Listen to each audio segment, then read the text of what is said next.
gustong sabihin sa'yo. Kaya lang natatakot ako na kapag nalaman mo, lalayuan mo kung magagalit ka sa akin. Kaya niloko mo ko. Hindi.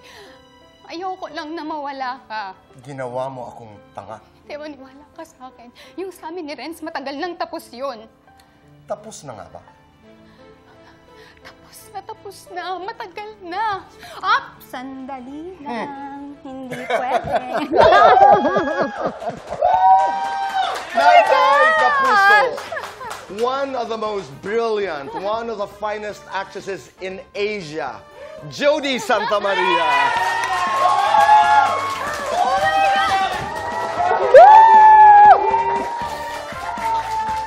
I'm so happy. You made me so happy today. Please. Maraming salamat. Ako ng tissue. Na-intimidate ako sa'yo, ha? Galing mo. Pinapanood lang kita. Kumusta?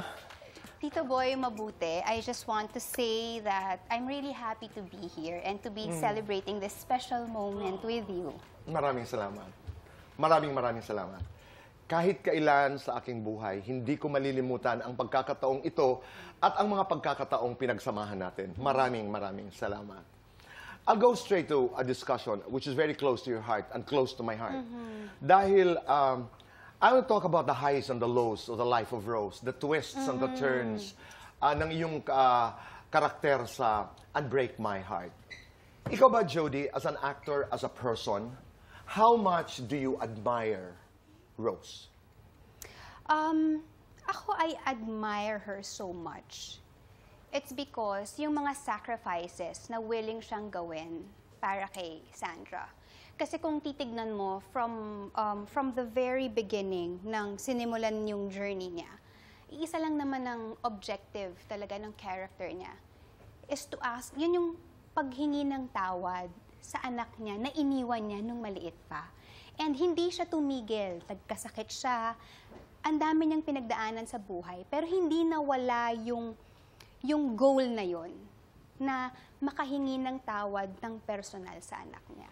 Recently, nanalo ka ng Best Actress. Wow, I saw that. I saw that. Parang kasama kita nung ikay nanalo sa Asian Academy Creative Awards.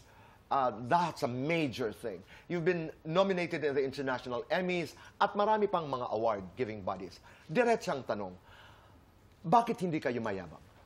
Awards po kasi, Tito Boy, for me are, a testament to your hard work, your dedication, and your commitment to the craft. It's an affirmation and a validation. Pero, hindi po talaga eh. Parang, just because nanalo ka ng acting award, parang ikaw na yung the best sa buong mundo. Alam niyo po yun. Actually, parang sa totoo nga lang, each and every time na nakakakuha po ako ng award, ang akin talaga is, oo, nagpapasalamat ka, pero parang it is humbling also, 'di ba? Kasi parang ngayon iisipin mo, ano pa yung areas of improvement ko? Saan pa ako pwedeng mag-grow?